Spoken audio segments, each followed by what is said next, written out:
canal Identidade Cultural tem a honra de receber nos nossos estúdios o jornalista, poeta, escritor, educador social e animador cultural, Sérgio Alves.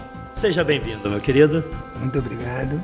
Queria parabenizar essa equipe maravilhosa do Identidade Cultural por esse trabalho lindo. Muito obrigado. E para começar, quem é Sérgio Alves?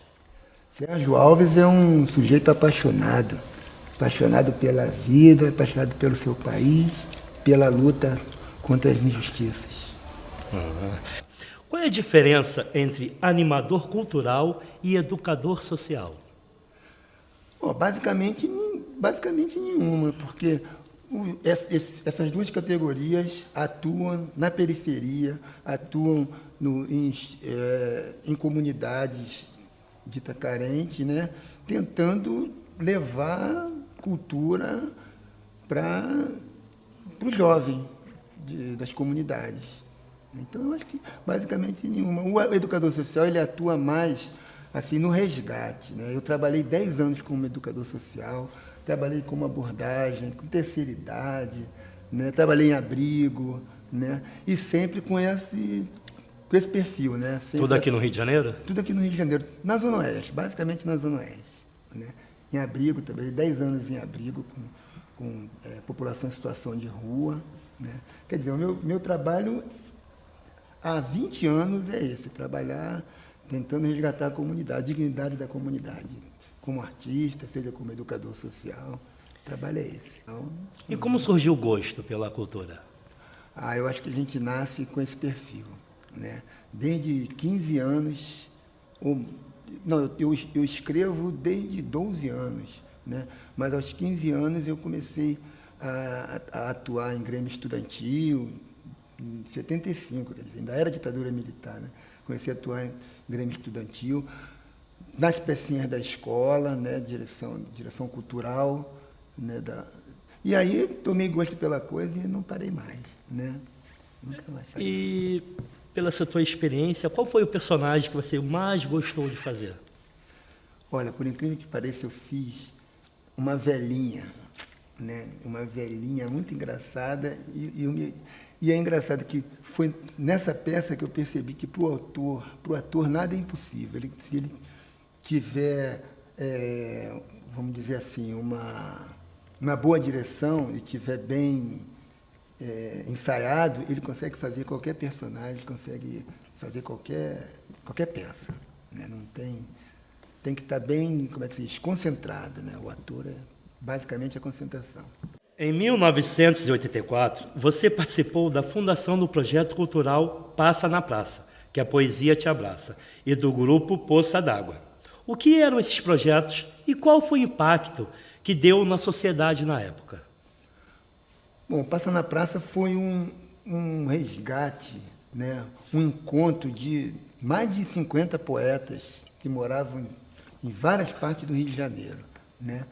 Foi uma reunião no Engenho de Dentro, em 84, que eu lembro como se fosse hoje, né? Poetas já, alguns com livros publicados, alguns... E a gente resolveu, poxa, temos alguns espaços, na época existiam alguns espaços que a gente se encontrava, que era Feira Nacional da Poesia Independente, que se reuniam na Cinelândia, vários poetas que se reuniam na Cinelândia, tinha a Casa da Poesia, vários espaços, como hoje também rola vários saraus. E a gente se reuniu, e no Engenho de Dentro, e a gente falou, poxa, por que não na praça? Por que não te fazer poesia na praça? Aí, eu adoro praça e tal, então, vamos fazer, que praça a gente faz? Vamos fazer na Praça Seca. Tá? A primeira praça, Praça Seca. Então, uma média de 50 poetas, músicos e tal, era um movimento cultural. A gente se reuniu na Praça Seca e deu o pontapé inicial, 14 de março de 84. Como se fosse hoje. Depois fizemos Jardim do Meia e começamos a fazer várias praças, né? Todo domingo, a princípio, todo domingo. Né? E eu lembro que a gente chegou a fazer 4 anos nesse projeto. Poesia na Praça. Começou a repercutir, vinha gente de longe, vinha gente de São Paulo, só para participar desse movimento, que durou 4 anos. Só que ficou um movimento tão grande que tinha necessidade de organizar esse movimento, Né? Porque você imagina, 40, 50 poetas todo domingo numa praça diferente, começou a crescer. Né? Chamou a atenção da mídia da época e tal. E a gente sentiu a necessidade de organizar melhor. A gente criou o grupo Poça d'Água, que eram alguns poetas que resolveram dar uma organização melhor, porque era muito solto, né? A gente chegava e soltava o verbo. Aí a gente formou esse grupo, essa diretoria, vamos dizer assim, que era eu, Douglas Carrara, Zé Cordeiro, João Batista, Jorge Misael, Rosa Maria, basicamente esse. Né? O grupo começou a organizar o Passa na Praça. Aí fundamos o Poça d'Água e começou a ficar sério, né? Esse grupo, a gente começava a fazer teatro nas praças também, a gente criava nossos esquetes, né? E começava a falar, né? E nós levamos 4 anos rodando as praças do Rio de Janeiro, fomos para vários locais, né? E o básico, quando nós conseguimos um patrocínio da Secretaria Municipal de Cultura da época, conseguimos um patrocínio, um apoio cultural. Aí a coisa cresceu muito, né? A gente alugou uma sede, começou a se organizar de uma maneira grande. E o Passa na Praça, eu tive até essa semana uma notícia boa, que eu vou dar aqui de primeira mão, porque ontem eu fui autorizado a divulgar. E notícia extra? Notícia extra. Um amigo, um grande poeta chamado Marcelo Mourão, que é mestrando da UERJ, então o tema da tese de mestrado dele foi aprovado o projeto. O tema da tese de mestrado é justamente a história do projeto Passa na Praça, que a Poesia Te Abraça, e do grupo Poça d'Água. Que bacana, né? Em parabéns. dezembro deve estar saindo a tese, né, que agora foi aprovado o projeto, a tese de mestrado na UERJ, e ele está fazendo também uma biografia, quer dizer, além da tese de mestrado dele, uma biografia sobre o projeto cultural Passa na Praça, que a Poesia Te Abraça, que foi o pontapé inicial para eu estar aqui hoje, porque aí, com essas andanças do Passa na Praça, a gente, basicamente, era um grupo periférico, um grupo que priorizava o trabalho nas comunidades, nas praças do subúrbio, né? Onde até hoje, infelizmente, não tem o apoio devido do poder público, né? Até hoje, infelizmente. Já naquela época ainda era pior ainda, porque ainda não tinha as lonas, era muito pior do que hoje. Mas eu acho que a galera era mais unida, não?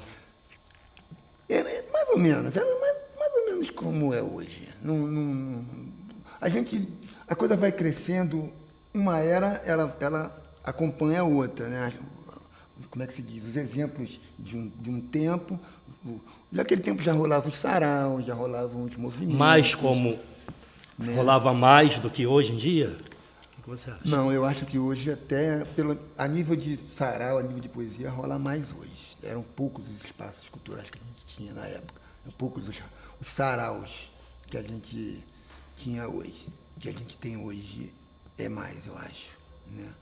E o Passa na Praça, numa das apresentações que a gente foi fazer no Teatro da Vila Kennedy, aí o Poça d'Água, né? Numa das apresentações que a gente foi fazer na Vila Kennedy, que eu conheci a minha esposa, a Wanda Maria, né?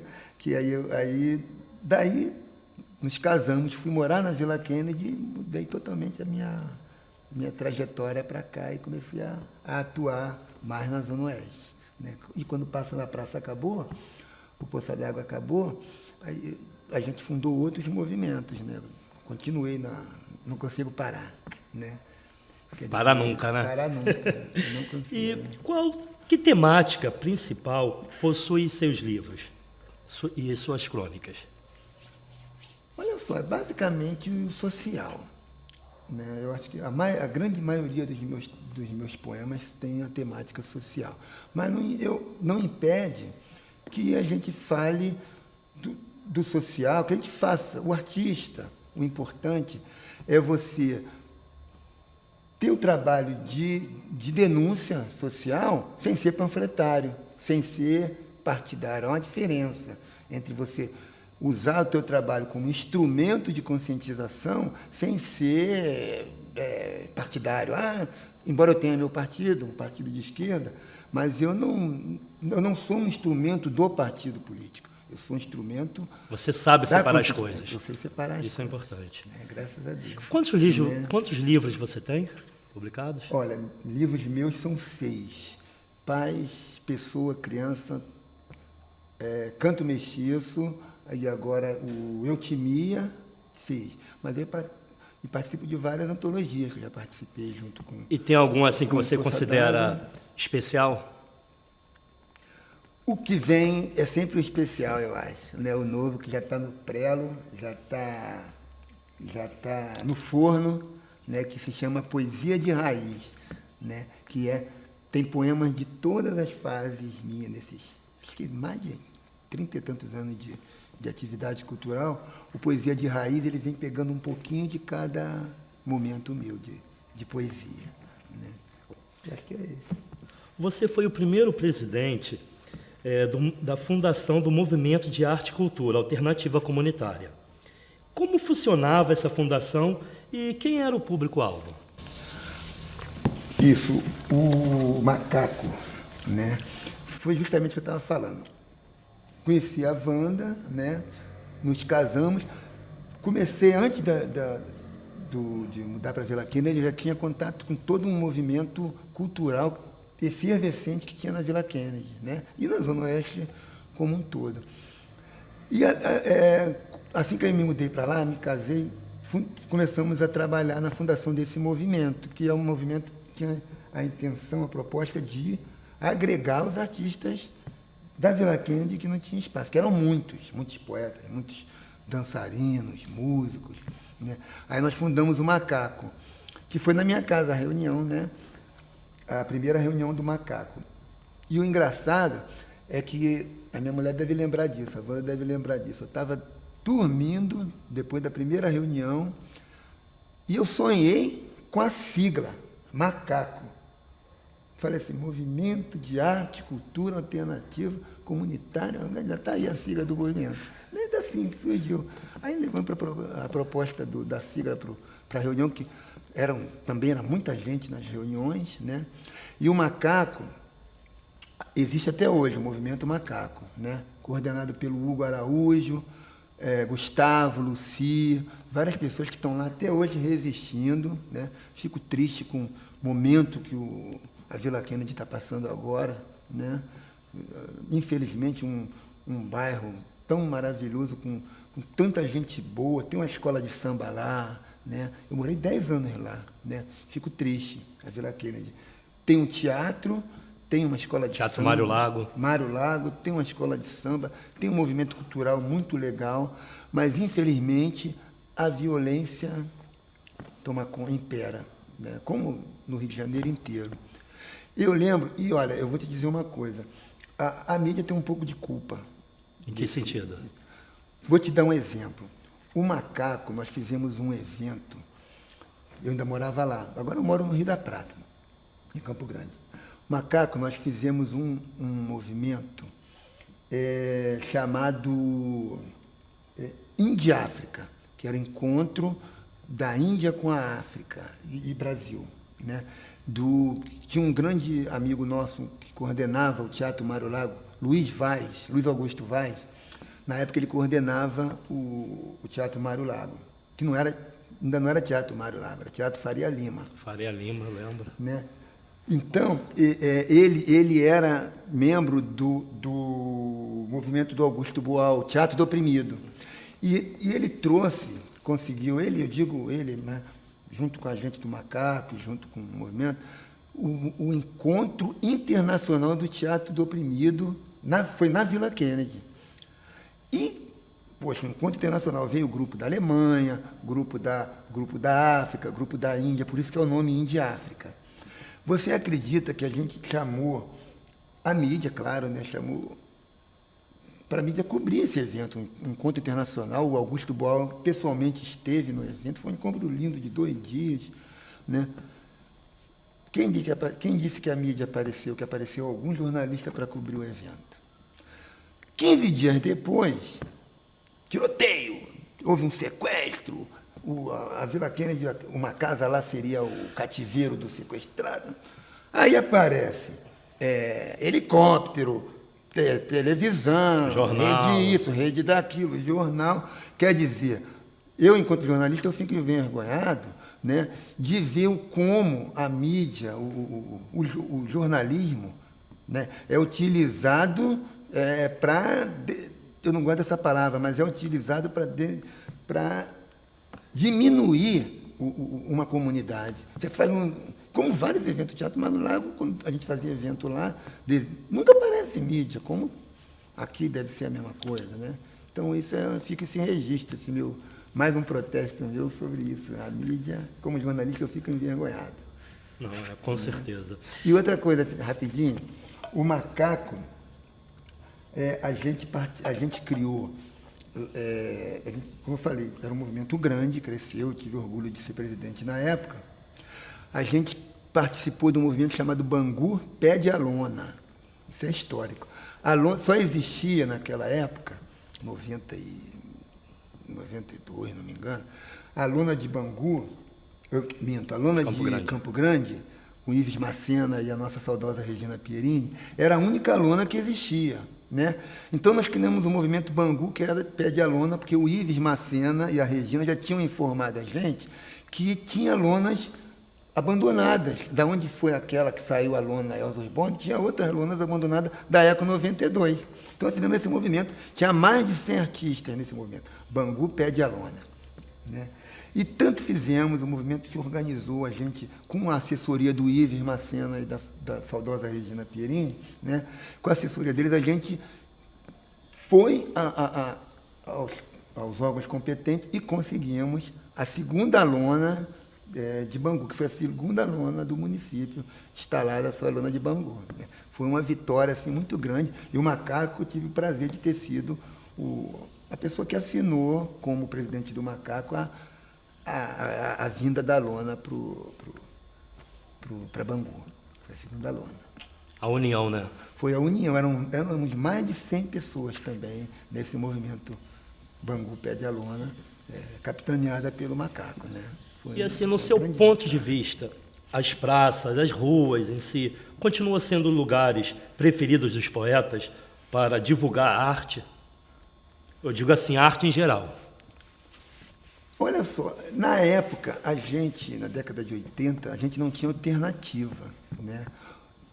Então a gente foi para a praça como uma proposta política, né, de ocupação de espaços, né, de ocupação, de mostrar, bom, nós existimos, nós somos poetas, nós somos artistas, e a gente, não importa o espaço, a prova disso foi a gente se apresentava em universidade, em escola e tal, igreja, e na praia, que também surgiu o movimento Poesia na Praia nesse tempo também, né? E a questão do espaço não é o prioritário hoje, naquela época foi, mas hoje não é a questão do espaço prioritário. O prioritário hoje é recurso, é patrocínio, é apoio aos grupos que surgem, às bandas maravilhosas que surgem e acabam por falta de recurso. Infelizmente, hoje o espaço a gente já provou na década de 80 que a questão não é mais o espaço, a questão é recurso para os grupos poderem sobreviver. Você é presidente de um centro de estudo e divulgação das culturas negras, CEDICUM. Qual é o objetivo desses estudos? E quais são as atividades para divulgar esses estudos? O CEDICUM está completando 29 anos. Completou agora em maio. Nós fizemos um evento no Simpro, né, no Sindicato dos Professores em Campo Grande, né? Foi fundado, entre outras pessoas, pela professora Dulce Vasconcelos, né? Na diretoria, a gente tem o grande cantor Weber Werneck, né? A ideia é essa mesmo, a gente está divulgando, levando... A maioria é educador, né? Então, a proposta é levar, principalmente para as escolas, né, as culturas negras, né?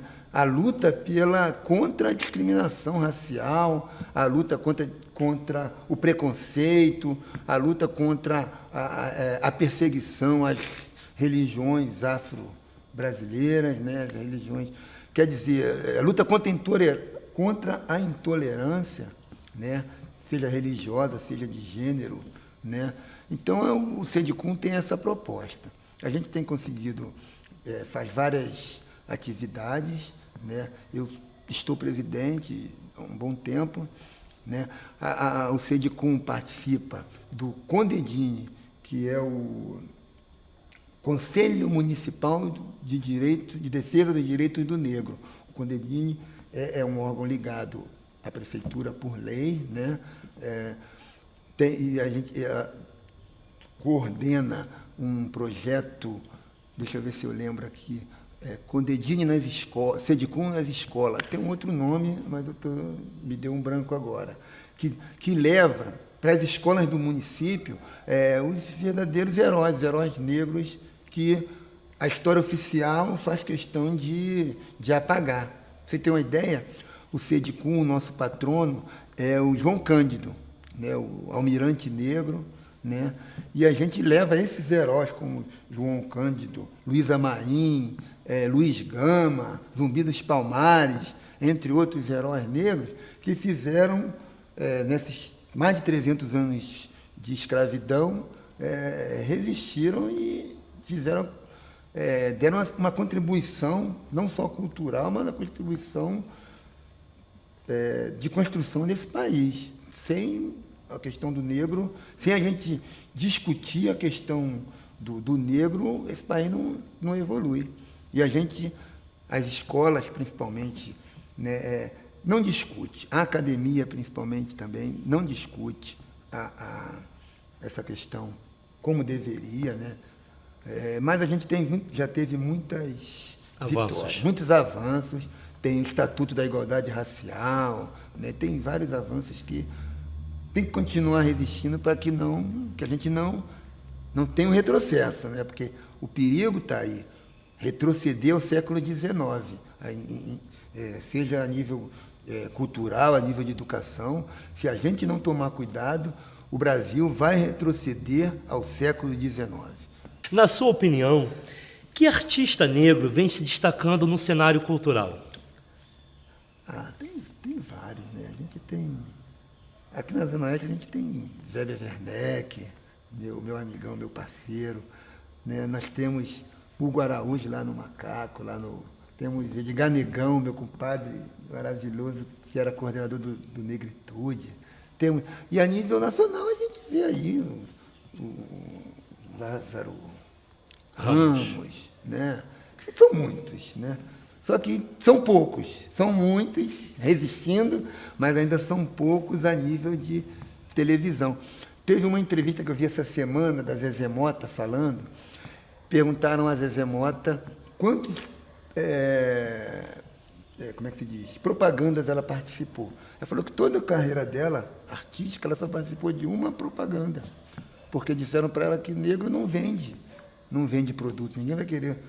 Você vê, depois de tantos anos, tanta luta, a gente ainda vê uma tentativa de manter o negro no subterrâneo, né? Manter o negro invisível, né? E a luta da gente ainda é muito longa, tem muita coisa para fazer. Você faz parte de um projeto cultural no Rio da Prata, que acabou de completar 2 anos, certo? E o que consiste esse projeto e como faz para participar? Coletivo Cultural Rio da Prata. Fizemos 2 anos agora, essa semana, na quarta-feira, agora na Lona Cultural, né? Começou numa reunião também no CIEP, onde eu sou animador cultural, eu e a Alice Franco, né? A Alice, inclusive, ela é mestre em psicologia social e ela fez uma pesquisa sobre o entorno do Parque Estadual da Pedra Branca. Ela fez uma pesquisa sobre a população, sobre tal. E essa pesquisa ela foi usada pela Fundação Palmares, pelo movimento da área da Agroprata e dos como é que se diz? Dos moradores, né? Dos plantadores do local, e foi descoberto que aquela área ali era a área de remanescentes de Quilombo, e foi considerado pela Fundação Palmares área remanescente de Quilombo, graças ao trabalho da Alice, a essa tese de mestrado da Alice, que eu tenho orgulho de... Ela faz parte comigo. E o coletivo cultural sou eu, Alice, Silmo Prata e Eduardo Ribeiro. Somos 4.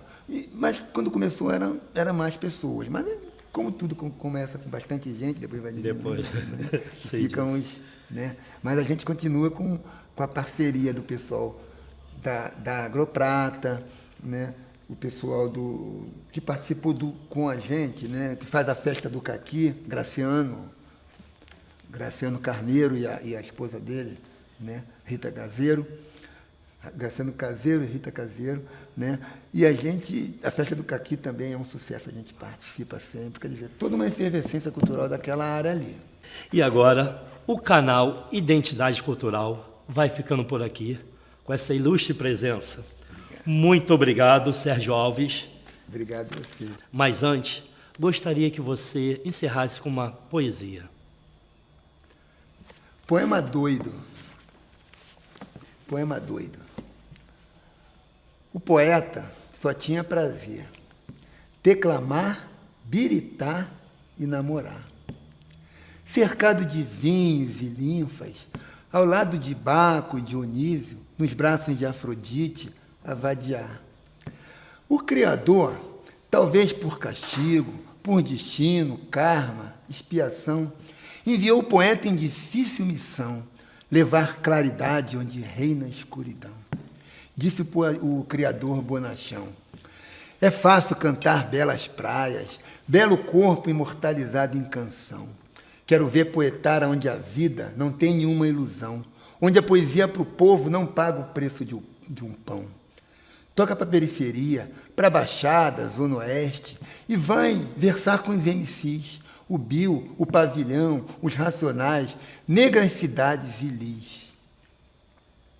Vai esvaziar umas e outras, com Moduan, Tabosa, Totó, Zé Cordeiro, Flávio Nascimento, lá no Bar 51, onde rola um recital. O Dalberto, sempre irreverente, te espera sorridente lá na lona cultural. Chama o Mano Melo, o Iverson, o pessoal do Conversa Converso, o Edgar Negão, o Hugo, o Paulo Lins e o Chacal. Vai rolar uma homenagem ao Torquato, ao Leminski e ao Samaral. Vai ter poesia concreta, erótica, tropicalista, soneto, verso branco, marginal. Tem Drummond e Oswald de Andrade, Goulart, Bandeira e João Cabral. Vai ter poesia na praia, na praça, na escola, no teatro, coisa e tal. Poesia declamada, sussurrada, cantada, grafite, haikai e jogral. E o poeta, que por castigo, destino, karma, expiação, descobriu seu povo sofrido, que por ter sobrevivido, abandonado a própria sorte, resiste com um pulso forte às intempéries da vida. Patativa nos deu o mote de uma luta de valor, um povo guerreiro e criativo que não aceita ser cativo e enfrenta a opressão e a dor. O Criador mostrou ao poeta o que é comunidade, participação, mobilização, carinho, solidariedade, valores nascidos no seio de quem percebe a verdade. Verdade compartilhada aos puros de coração, que sabe o valor da amizade, olho no olho, mão na mão. Só a poesia transmite essa energia de irmão. Com ela, a palavra é uma arma que corta como facão. Cultura, luz que liberta um povo de toda opressão. Água pura, cristalina, que aliada à educação, sacia, conduz, ilumina. Revolução! É isso. Muito bom, nossa! O canal Identidade Cultural agradece aos nossos apoiadores. A Arena Carioca Chacrinha, os lanches da Equilíbrio Sabor, Arthur Maciel Advogados, Clínica Odontológica Idente e a Fábrica de Salgados Sonho Dourado. Compartilhe nossos vídeos, clique em gostei e inscrevam-se aqui.